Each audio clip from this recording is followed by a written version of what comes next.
In this next set of videos, we'll explore several things all related to lists and loops, and we'll start by discussing nested for loops.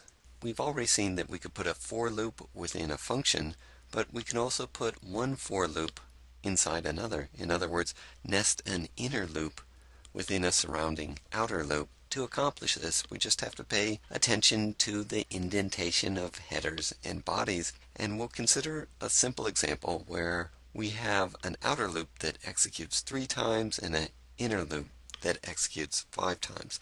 Let's go with for I in range 3. So just a counted loop where I takes on the values 0, 1, 2, and then now we'll have an inner loop. So the header for that loop is for j in range, and we'll give range an argument of 5. And now let's just print out the values of I and j and label them. So I is equal to, and then give the value of I, and then a string that has a comma, j is equal to space, and then we'll print out the value of j, and then we'll set the separator on all this to an empty string. And now when we hit return twice, we see this output. Notice the first 5 lines of output, I is 0, but j goes from 0 through 4. The next 5 lines, I is equal to 1, and then j again goes from 0 to 4, and finally the last 5 lines, I is equal to 2, and j goes from 0 to 4 again. Let's write another example, but we'll make the output a little bit more compact. But again, we'll have for I in range with an argument of 3. So I will take on the values 0, 1, and 2. But then let's have in the body of this, as a first statement, a print statement where we'll say print the string I is equal to, and then the value of I, and then let's set the end argument to the string colon space. Now that's not inside the embedded for loop. Here comes the embedded for loop. Let's say for j in range, and instead of just going 0 through 4, let's start with 1 and go up to, but not include 10. So this will give it the digits 1 through 9. And here, let's again print something. Let's just print the value of these digits and set end equal to the empty string. And then outside of the body of this for loop, we'll include a print statement whose purpose is just to generate the new line character. So there is no argument provided to this print function, and when we do that, we just get the new line character. And hitting return twice now, we get this output. So we see that I takes on the values 0, 1, and 2, and for each value of I, the inner loop has j take on all the values 1 through 9. In this particular construction, that inner loop is completely independent of the outer loop, and we simply repeat the inner loop 3 times. Now let's make the inner loop depend on the outer loop in some way. How about we try to construct something of a multiplication table? And here's what we can do. We could say for I in the range, well, with a multiplication table, let's start with 1 and go up to, but not include 10. So the digits 1 through 9, and then let's print out the value of I and label it. So I is equal to, there's the value of I, and we'll set end equal to colon space.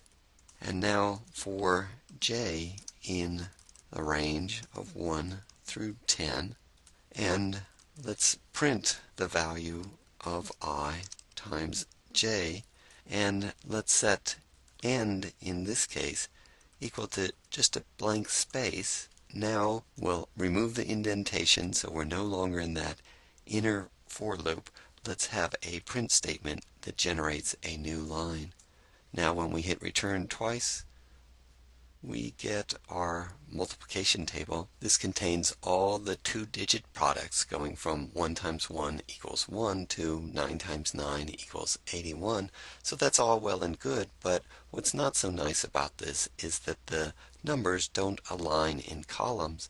And later we'll see that there are format statements that we can give with strings that would make this alignment very easy to accomplish. But still, we have tools at our disposal now where we could realize this alignment. So let's look into doing that. To realize this alignment, we have to assign two spaces to every product, whether the product is one digit or two. To illustrate what we could do, let's assign to the identifier snum the string version of 9 times 9. The str function just converts its argument to a string, and we're assigning this to snum. And if we look at snum there, it's 81. Now let's do this. Let's use string repetition, and we'll take the blank space and multiply it by 2 minus the length of this string version of the product. If that length is 2, then we would get 2 minus 2 and no spaces. If that length is 1, we'd get 2 minus 1, and then we'd get 1 space. And then we will concatenate that with the string version of the number. And now we just get 81. There were no spaces added to this. But let's recall that product from before and now make it 9 times 1. And what's snum now?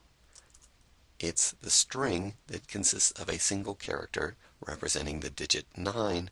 But let's go ahead and do this construction where we had the string repetition, the space times 2 minus the length of snum concatenated with snum. And in this case, we have 2 spaces dedicated to that product, but the first character is a blank space. Let's go ahead and incorporate this construction into our multiplication table. So let's say for I in the range 1 through 10 as before, and we'll again print I is equal to the value of I. We'll set end equal to colon and a blank space. And now for j in range 1 through 10. And now let's do what we did above. Let's assign to snum. So that leading s is just telling us this is a string representation of a number. So we'll use the str function and take I times j. And now we will print a blank space repeated the number of times corresponding to 2 minus the length of the string snum. And we'll concatenate that with snum. And we'll set the optional end argument equal to a blank space. As before, outside of this inner for loop, we'll have a print function whose purpose is just to generate a new line character. And now when we hit return twice, here's what we get. And that looks much better. We have all the data aligned in columns. In this multiplication table, the body of the inner for loop depended on the loop variable of the outer for loop. But now let's do something different. Let's have the header of the inner for loop depend on the outer for loop's loop variable. Before getting to the next example, let's introduce one more built-in function, and this is the abs function, and this just returns the absolute value of its argument. So if we give the integer minus 111 as an argument to abs, we just get the positive value, and if we have the positive value, we just get the positive value back. If we have a for loop where the loop variable j is in the range going from minus 7 on up to, but not including 8, and we just printed j with an optional end argument set equal to the empty string, then we get something that looks a little strange. How about if we do this? Let's recall that for loop, but now instead of just printing j, let's print the absolute value of j. And well, that kind of looks like a big palindromic number. It's symmetric. It goes from 7 down to 0 and then back up to 7 again. Now let's try to create a triangle of digits where the header of the inner loop depends on the outer loop variable. So we'll go with for I in the range with an argument of 8. Then an inner for loop where we have 4j in range. Now the argument of the range function will make it go from -I to I plus 1.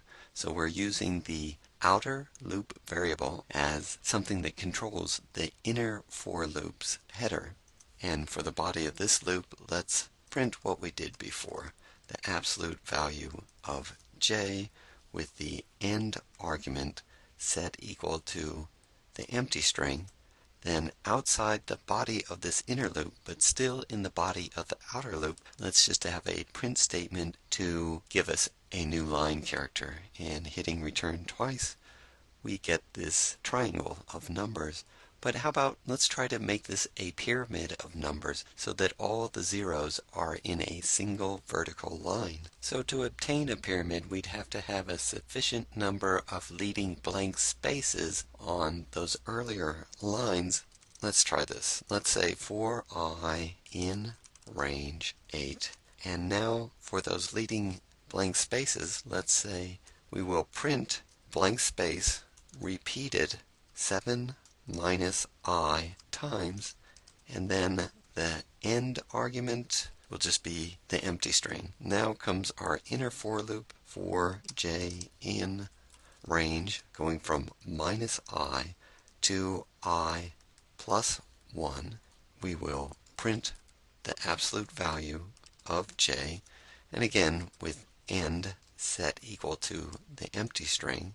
And now the final thing we do in the body of the outer loop is generate a new line character, and hitting return twice, we get our pyramid of numbers. We'll end our introduction to nested for loops there, and we've only considered nesting one for loop within an outer loop, but we could nest to any level. We could have a for loop within a for loop within a for loop, and so on.